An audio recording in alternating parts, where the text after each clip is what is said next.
guys, welcome to your favorite podcast with your two Derm Girlies. I'm Margaret. I'm from Connecticut. I am new to the social media world that Puneet has brought me into. I met Puneet here during Derm residency. We're both in the same class, just the two of us.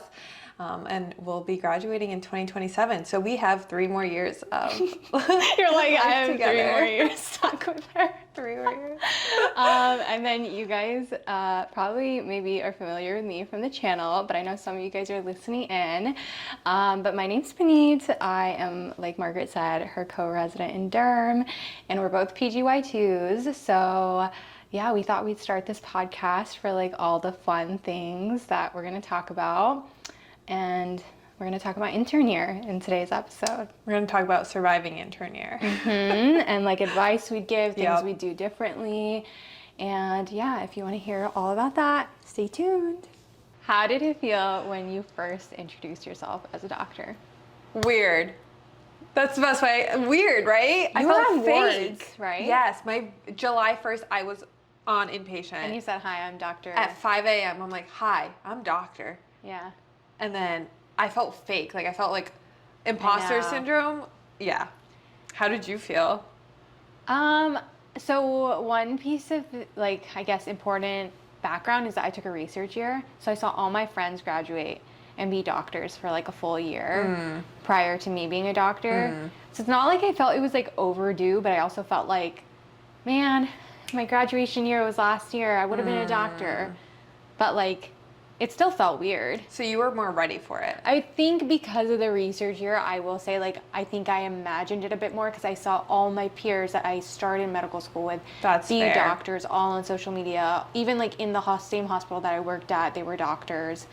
And, like, I just, like, saw them do it. So then eventually I was like, okay, like, when's my turn? That's fair. But it still felt weird. Surreal. It still felt surreal. It still felt really cool. It felt like fake, like How do you feel now? Do you feel like it's more real now? Yes. Yeah.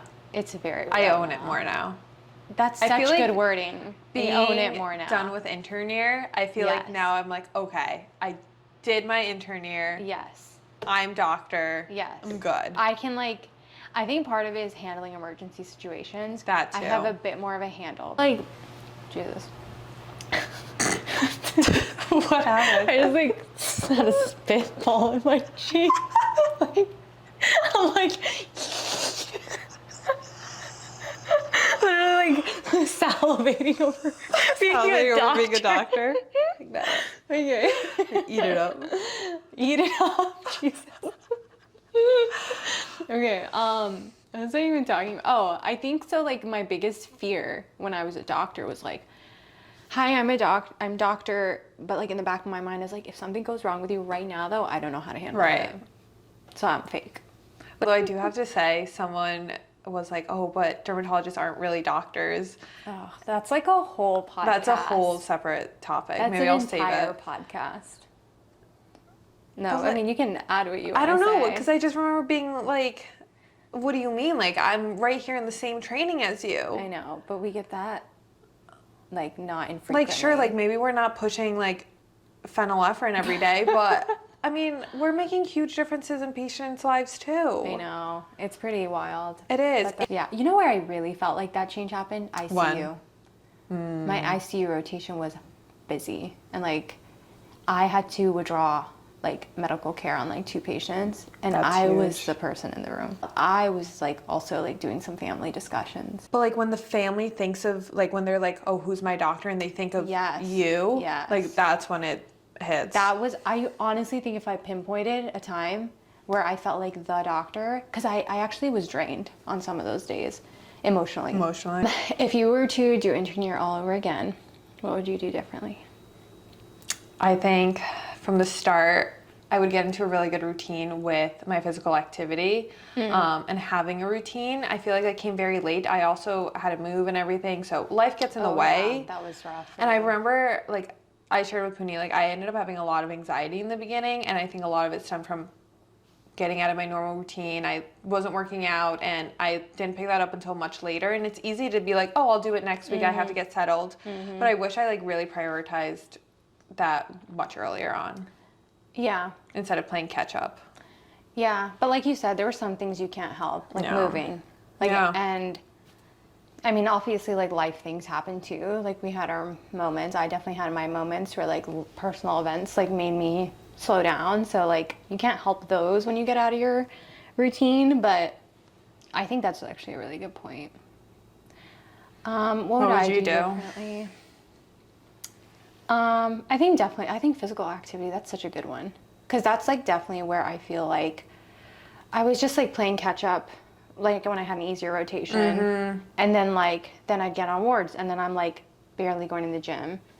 But then like also in that same like vein, I'm like, oh, but like the pressure, if you put it on yourself during like ICU, during wards of like the gym, it can be like also like detrimental. Yeah. No, I agree. Like when I was on nights for the whole like month stretch, I remember just telling myself, I was like, just not going to go to the gym, not But going do to you know think what about they have it. now? Now that we have a gym. Such bullshit. I'm just kidding. It's actually so nice because that would have been clutch. Even ICU gets like quiet sometimes. Yeah, you could have walked over there. We really could have your gotten like pager. an amazing Yeah. workout in. Yep. I remember me and one of the seniors on nights, we would make a challenge. Oh, I think I know. Yeah, of not using the elevator Oh, at all. Was it our favorite aspiring hematologist? Yep, it was. Yes, he would also do push-up. In the room. Yeah. Yep. Oh, I'm so bad at push-ups, but I tried. Yep. So there was one whole night, and we were on the 7th floor, and the ED was on the 1st floor, and I was on admit. So the whole night, I did not take the elevator. Dang. I remember my legs did hurt, but that just goes to show like how I like know. out of shape. But you can incorporate it into You can. your work like You that. can. And I Would you study aside from step 3? I bet you that's what people No. are wondering. I'm being totally honest, I wouldn't. I wouldn't either. I only studied for step 3. I wouldn't And study. any topics that were assigned to me by the attending. Yeah, I mean, like, but you're passively studying every day. Like when you're working up pneumonia, like I was always on up to date, like looking up yeah. how to treat and whatnot. So you're passively studying, but I would never sit down and like do extra questions. Like, should somebody come home and do Okay, but this is questions? also coming from prelims. I think for if you're going into Yes, internal for medicine, sure. that's different. Yes, for sure. Just prefacing. I think our version of studying was research. That's we did true. some research. We did. Yeah, both of us like dabbled in some research. Okay, question. Would you have studied more for dermatology while you're in your intern year, now that we're in the trenches of derm? It's easy to say yes. I know. But I'm gonna be honest, like I just wouldn't know where to start. That's so true. And maybe like we can help one day to like lay an outline out for you guys because we didn't know what textbooks. And like maybe there is some resource out there on Reddit where somebody describes it and we're just I'm sure there is, but I don't think my main focus was getting through intern year. And I Yeah. knew dermatology was, But what I kind of tried to do during orientation, I think you were in Italy this time, which is why I probably didn't tell you I was doing this.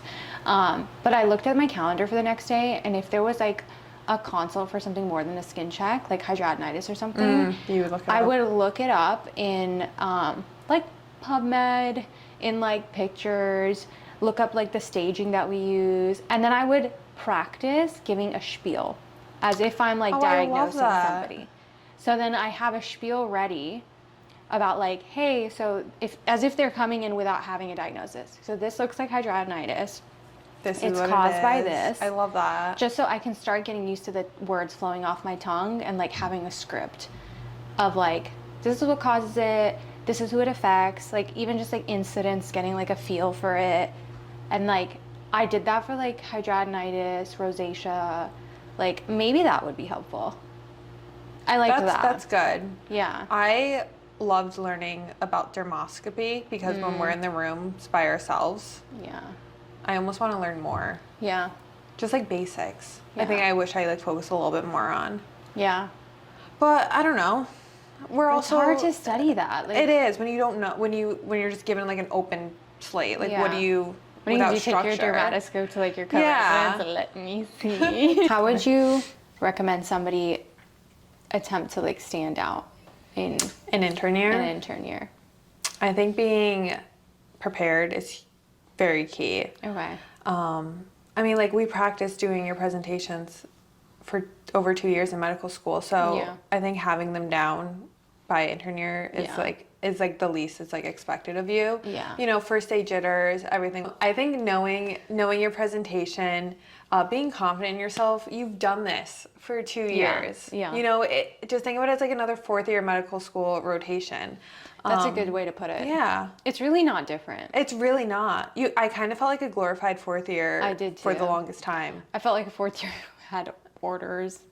Yeah, capability. that's the only thing different is Yeah. organized. Having like at least just one sheet or even like your phone with the electronic medical record system on it and presenting off of that instead of like having like 7 papers and fumbling. Very good point. Like you've done this, Yep. and like I think there is a level of confidence that's required, but I think a lot of it is also like knowing, and this is where I think social skills do come into medicine, is like knowing how to read the room, as in like reading your attending.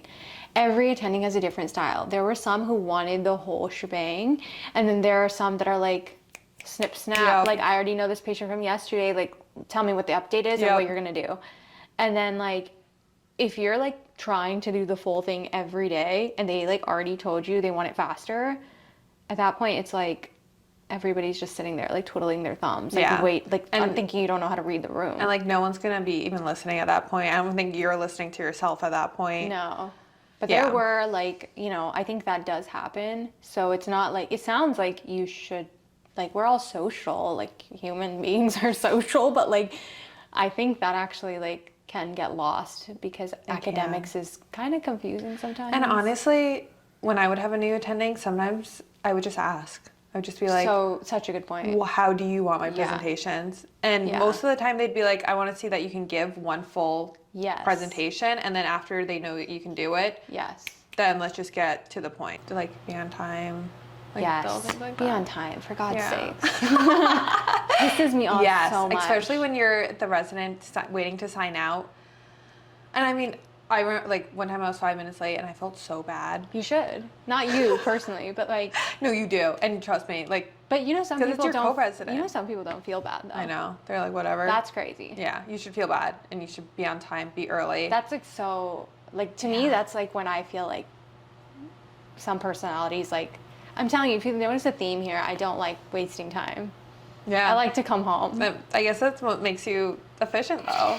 Puneet was very efficient. I'd You be are still too, writing my though. notes and she would come into my room. She's like, are you ready? And I'm like, no, I still You know, have but like I think you 2 had notes. sicker patients that time. You were very efficient too. I think both our, of us were our team similar. was like crashing that time. What else? I just had something in my mind.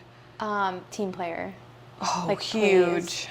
But not in like a way that nobody cares about. Like, not the formality way. Like, genuinely be a good team player. Just be positive attitude. Yes, please don't complain Yeah. every day. Oh yeah. Above and beyond in places that you can. So, for example, if there's something about the patient's history that is relevant and important, but it's not in their charts because maybe they came from a different hospital, just go ahead and get started and get that. Get the records. Yeah, get the records. People Get that don't going. do that enough. Yeah. You know, because I think you realize once you get in medicine, no one's gonna do it but you. I know. You can't You rely. get to a certain Yep. point after you graduate that it's actually on if you do it or not, the quality of care. Mm-hmm. If you're not gonna go and chase, literally you have to pick up the phone and chase records. Yep. There's no one above you who's gonna do it, no one tangential gonna do it, like it is you.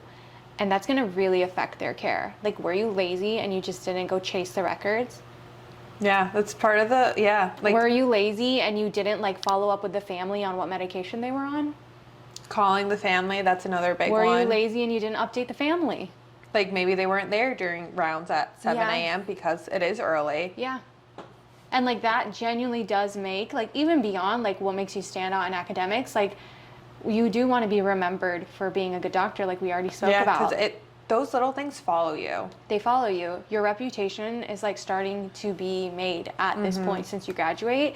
Like, and honestly, I will say I might be not, like everybody might not be unified in this opinion, but I do care more. I know this is strong wording. Okay, let's Watch hear out, it. everyone. I do care more about what my patients think of me than my peers and my attendings. I actually care more about that. I think that's a very interesting way that you put it. I don't think I ever thought of it that way. Because it sounds offensive, but it shouldn't be. It shouldn't, but That's kind of makes sense. Like, you're there for the patient. But I do always remember getting feedback, like I had really good connections with patients, and patients like trusted me. Yeah. And maybe that comes down to like the art of medicine and like Yeah. your personality. To me, that's a bigger compliment than like, your attending thought you were very well prepared. Right. Like, which, I mean, of course you should be well prepared. But if I had to pick between two compliments, I'd pick between the one who wants to like follow up with me outpatient. Like, that's the biggest compliment I could get. If like an inpatient patient says they want to like see me in clinic, like, whoa. Yeah, that is huge. Yeah. One of my patients just referred someone else in their family to come see me. Oh, that's and so cute. During That's a their big visit, they told compliment. me that, and I got so nervous. I was like, oh my gosh, like I have to like. It's a really I good felt like I had to compliment. prove myself, but it That's was really such cute. a compliment. That is a huge compliment. Oh. There are going to be maybe some crossroads where you're like, do There I will care be. more about the There attending or will. do I care more about the patient? A handful. Not like, they should align theoretically and like But ideally. I think with good communication, Yes. everything should be solved. But do you remember that story I told you one time where I went, where you I don't know. I was like, did she already know what I'm talking about? I'm winking to warn I me. think I did know what you're talking. I told you the story where like went off on me. No. Yes, I did. Wait, what? I was seeing a patient in clinic or in the inpatient side, and then she like had a lot of faith in me. We built so much of a rapport. She was in her 30s, dying from cancer. Yes, I remember the patient. Yes, and then like I went to outpatient, but I had such a connection with her, and she was literally going to get on a plane to go die in a different country. So like I wanted to see her like 2 last times. So I came after clinic, and I was told that like it was interfering with the primary team now, because they were opening up to me about like their feelings, and they thought they were being communicated. Long story short, like they thought I was interfering by being another doctor who was coming after hours. But you just were going there as more as support. I was going there to say goodbye, Right. to see how they were doing since then, to see if that was still their plan to go do hospice, like literally just like to be like. Because you cared so much about her. I cared so much about her. That speaks volumes. And I did like stand up when I got reprimanded for that. I was like, I don't think this is fair. I like stood up for myself, and I was like, I think I'm genuinely just like seeing somebody after clinic, and if the roles were reversed and I was on the primary team, I feel like I would be so happy if like the prior resident was coming to see my patient. I took over one of your patients, and I remember you came to visit him. Oh yeah, yeah. And I thought it was so cute. I know, you thought it was so cute. He was cute. He was, yeah. But see, like I think like, I don't know. I think like Margaret said, these things follow you. They do. Like I didn't even know you remembered that, but like look, you I remember did. it. It Yeah. was cute. Like I did not take any offense to it. I did not feel like you were like taking over. No, or I like wasn't trying to step on your toes. critiquing anything. I just thought you were checking in because you built a connection with him. Yeah. So that's a big compliment. When Just to wrap up the key points. Be confident. You've already done this. Yes. Be organized. Be on time. Time efficient. Take care of yourself, because it will show if you're not. Yeah. And set your priorities and stick to your morals. Stick to your goddamn moral. And just be yourself. Have fun. Yeah. When you can. There's a time and place to be serious, but there's also time to have fun. Yeah. Not everything needs to be so serious. No. Yeah. There's still human beings in the room. What, in your opinion, made a senior good? Oh, that's a good question. I think good seniors were people who, like, prioritize wellness. I know that's, like, off the bat, probably, like, not an academic thing to say. But, like, if you're not, like, coming in with that as one of your main priorities, then, like, all your academic things you're trying to do are just not going to work. No, Like, I think that's huge. what do you think? No, I think that's huge. Like, but, like, how do you prioritize wellness? Like, always being, like, bringing a positive attitude. I think, personally, I don't care about that stuff as much as, like, what time are you going to let me out of here? So I had one senior, and we would prioritize wellness walks, and that to me was huge. I feel like That was good. every day I like looked forward to it. I would like Yeah. get my work done efficiently so we could go on these wellness walks. I remember, because I joined your team on those. Yeah. There was a time where our attending would come into our workroom, and Puneet would always be there, and she'd be like, "Oh, I'm just helping Margaret." I know. I And would then make run up some away. excuse because she was my mentor too, and she's like, "Puneet, you're always in here," and I was like, yeah. She was like, aren't you on wards too? And I was like, yeah. Yeah. I started to like preemptively just say something to her too. I'd be like, so like as soon as she walks in the door, I'd be like, I'm just leaving. Don't worry. We're like, you'll figure out that hyponatremia case, don't worry. I know. But like, I feel And, like like, your team was so good that I know. that time I feel like I though. got really lucky with almost all my team members. You did have good teams. Even from the beginning. You had really good teams. Your first, actually, I wasn't around for your first time, Ed. I was gonna say your second one, the one you took over from me. That one was a good team. Remember? Oh yes, that was like midway through the year over like Thanksgiving. Because I also had I feel like I worked all the major holidays, which isn't expected. I guess that's just how my schedule worked out, and it was fine. I mean, you know, you make it work when you know in advance. But my team was so great about being aware about that, and then like giving me like a little free extra time here or there. Yeah. And we like all had like dinner together during Thanksgiving while on inpatient service. So little things, I don't know. Yeah. But then like here's my caveat to that, which is what I said earlier, which is like if we're doing all that and I'm still leaving at 6 p.m. every day, especially on like short call, if like or for example, like honestly that's not even it. If just all of us on the team are present until 6 p.m. every day, like something's wrong. I just don't like that. I just don't think that's efficient. Yeah. At all. Well, I think that speaks on the senior because they're not helping you be efficient. Because like it's just like why can't we like rotate Sino? You know, like I'm fine with making it fair. It's not like the intern has to like, you know, get off easy. It's just like I just don't see the point in like all three of us staying till 6 p.m. every day. Yeah. To me, that's just like affecting everyone's quality of life poorly. Yeah. No, I agree. Because you need something to look forward to. Yeah, because when you're working 6 days in a row, you Yeah. have to have something to look forward to. Yeah. And I think one thing that always surprised me was when I'd be talking to someone else who's not a resident, and they'd be like, "Oh, but like this is your third shift, like you're almost done," and I'm like, "My third shift, like my third of 7." Yeah, those 7 days stretches were bad. And having a golden weekend, the fact that it's called a golden weekend when everyone else in the world just has a regular weekend, I know, it's pretty disgusting. I think it's straight up like grotesque. Oh, I think that speaks as to why we also chose the careers that we chose. Yeah, no, for sure. Definitely prioritize my quality of life. Yeah, and like we said, we just don't consider like 2 days in a row like extraordinary. Like we think that should be ordinary. Be the standard. Yeah.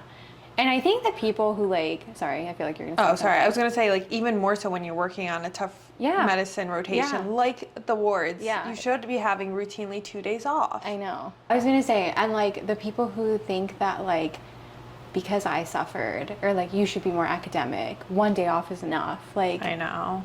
Like my question to you is like, what are you doing?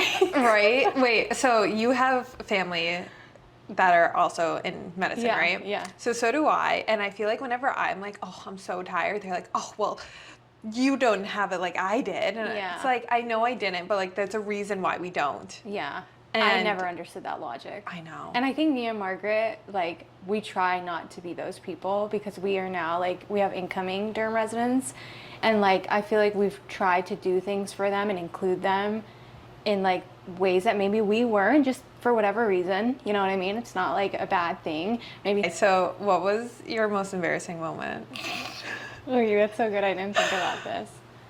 Embarrassing? Do you have one already? It's not that embarrassing, but it kind of speaks to, I think it was like my 6th day on. We had a full list, and I like really liked my attending that we had, and you know how you start off every presentation, it's like, this is a 75-year-old male with past medical history, blah, blah, blah. So I started off and I was like, I introduced the patient and I was like, this is Mr. blah, blah, blah. But instead of saying the patient's last name, I said my attending's last name. Oh, damn. And he like froze and he looked at me and everyone else looked at me and I was like, what did I do wrong? And then they were like, it's okay, like try again. You know, because it was a supportive team. And then I did it again. Oh, damn. And then I was like, okay, I think I need like a 5-minute break. Can we recap? Were you on like a long stretch of like I days? think it was like my 6th day. Dang. That's funny though, but that's like funny embarrassing. Yeah, it wasn't right? that They didn't bad. like take it badly? No. Okay. But I mean, it was just like, get it together. Like I was just like clearly not there. Did they laugh when you did it? The first time, but the second time it was like, The okay, second time Margaret, Margaret's someone. like off of her. I mean, like, I kind of do have RBF, but like, if I'm making eye contact with you, I'll smile. Like, I try my best to not come off like angry. I felt like even that wasn't an angry face. Really? You were still like smiling. Okay. Puneet knows my RBF. Oh my God, Margaret's RBF is horrifying. Like, maybe I'll show one day. horrifying. Yeah, no. Literally, she looks like she's about to like murder somebody. And I'm like, do you know them? She's like, no, I'm just looking at her outfit. It's so cute. And I'm like, she like thought you look like that was like the most evil girl that you like remembered from the past. Anyways, go back. So I do tend to smile like at patients, even in the hospital. I don't do like this. I'll just be like I'll even do like a little like pursed lip smile, just so it's like a. It's not awkward when you walk by. Yeah, it's not awkward when I walk by. Like, even if they're going through something, it's not like I'm cheesing at them, but I'm just like, I'm a friend. I want to be a friendly face. Right. You're like acknowledging their presence. Yeah, like, and this is more so for like patients I'm crossing in the hall or something like that I don't know. But like this lady, we had just met her in the ED, and she was like okay, like she was, I don't know what it was. It was like not something acute is what I'm trying to say. And I was just like, hi, like actually I was like part of a team, and I was just like, hi. And I like did like a quick little smile, and it was kind of more of like I feel sympathy that you're going through. I don't even know how to like imitate the smile I did, but it was more like I don't know, it was like that. It was like brief. But she was just like, why are you smiling? Ooh. She was like, this is not funny. Ooh. And I was like, I didn't even say anything. I was just like, it's not funny. You're right. And like, I just like literally went back to talking about her symptoms. Yeah. But that was awkward, for that sure. That sounds awkward. So maybe don't have a smile on all the time. All right, guys. Well, that was episode 1. Thanks for tuning in. And Margaret will be back for, another installment of your 2 Derm Girlies. Yep. I love it, though. You won't have enough of me just yet. I know, but make sure to follow us on Instagram and TikTok and leave us comments down below of what other topics you guys want us to talk about. We obviously have some ideas, but always want to hear what you guys want us to talk about. If you have any specific questions, we'll also try to answer some comments down below. And yeah. Until next time. Bye, guys.